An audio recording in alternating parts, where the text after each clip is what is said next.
U deshën 8 muaj që të riktheheshin prurjet ujore në lumin e Kirit. Kjo periudhë gjatë pa ujë për shkak të thatësirës së të zgjatur deri në 24 orë të fundit u ndërprej nga rreshjet e dëmtura në bjeshkët e Dukagjinit, një sinjal i parë se Kiri mund bëhet sërish i rrezikshëm këtë dimër. Ndërkohë mbeturinat e shumta të hedhura në shtratin e lumit janë marrë përpara nga rrjedha e fortë duke u depozituar pranë urës së Baçallekut dhe më tej në lumin Buna.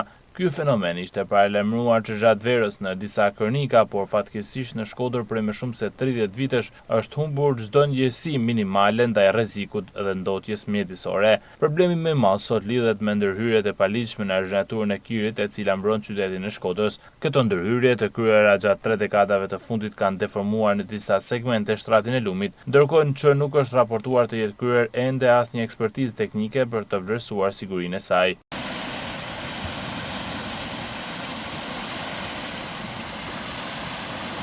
Nga ura e bardheve, ku bazamentet e disa kolonave janë gryer nga prurjet ujore deri tek varrezat e dëshmorëve, argjenatura paraqet dëmtime serioze. Megjithatë, situata vazhdon të kalojë në heshtje institucionale edhe pse tashmë vështrimet ujore janë realitet. E çuditshme mbetet mos aktivizimi i shtabit të emergjencave civile të prefekturës së Shkodrës si dhe vetë bashkisë për të verifikuar gjendjen në terren, pasi më vonë askush nuk mund të garantojë se situata nuk do të përkeçësohet. Përballë stinës së dimrit, gjithçka është e hapur sa e takon rrezikut të përmbytjeve, një plagë që Shkodra e njeh shumë mirë nga përvoja e hidhur e së kaluarës.